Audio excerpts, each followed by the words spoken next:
Welcome to the Permanent Change of Station podcast, a place where friends can come together, agree or disagree, and still be friends.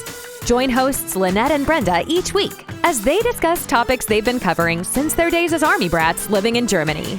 No matter the issue, these friends believe it's time for a permanent change of station.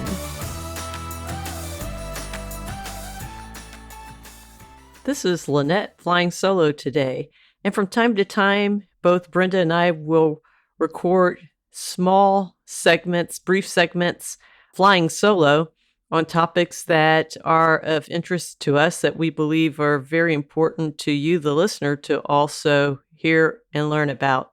The first topic for me to share with you, and I'm going to start calling my little brief segments Lynette's legal pad, and I will, from time to time, just touch upon different subjects that involve the law that I think everyone really needs to think about or know about. This in no way should be construed as me offering you legal advice. I am licensed in two states, Arkansas and Texas. However, whether you live in Arkansas or Texas or any of the 50 states, I highly encourage that after you hear any topic that I speak about, that you follow up with a lawyer who is licensed in your own state so that they can work with you on your specific issues and help you with a specific solution that may make sense to you. The first topic I very much would like to touch upon in the series is the importance of having a will.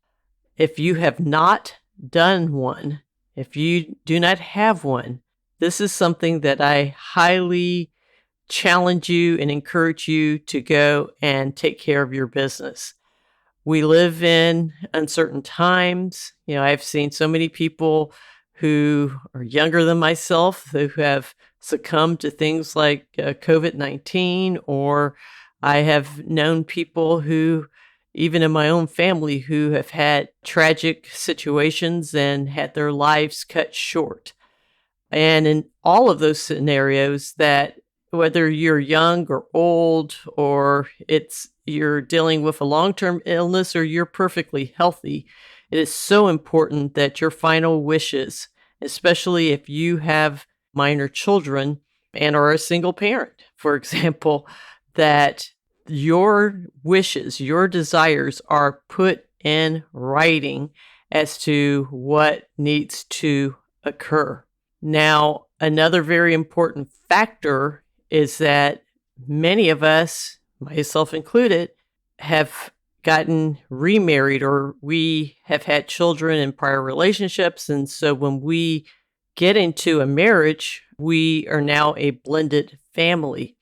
Well, depending on whether your state is a community property state or not, or the laws of your specific state, and all 50 states have unique laws, if you do not have a will and you die, as we call it, intestate, without a will, then there can be all kinds of crazy scenarios. For example, I used to live in Texas. If you married someone and the two of you after marriage got a house together, and your spouse had children from another relationship prior to your marriage, and something happens to your spouse and they die without a will, well, now you own half of that house, and the other half in Texas belongs to the children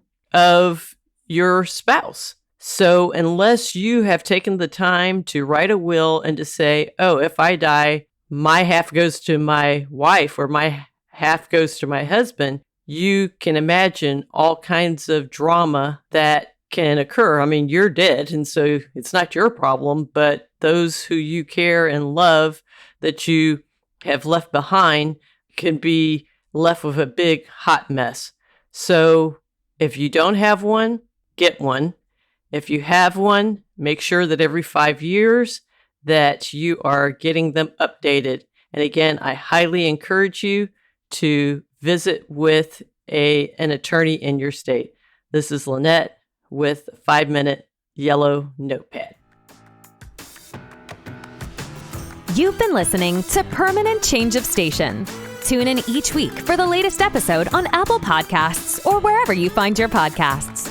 And while you're there, be sure to rate, subscribe, and leave a review. Join us online at pcspodcast.live and on our social media platforms. Thanks again for listening, and we'll catch you in the next episode.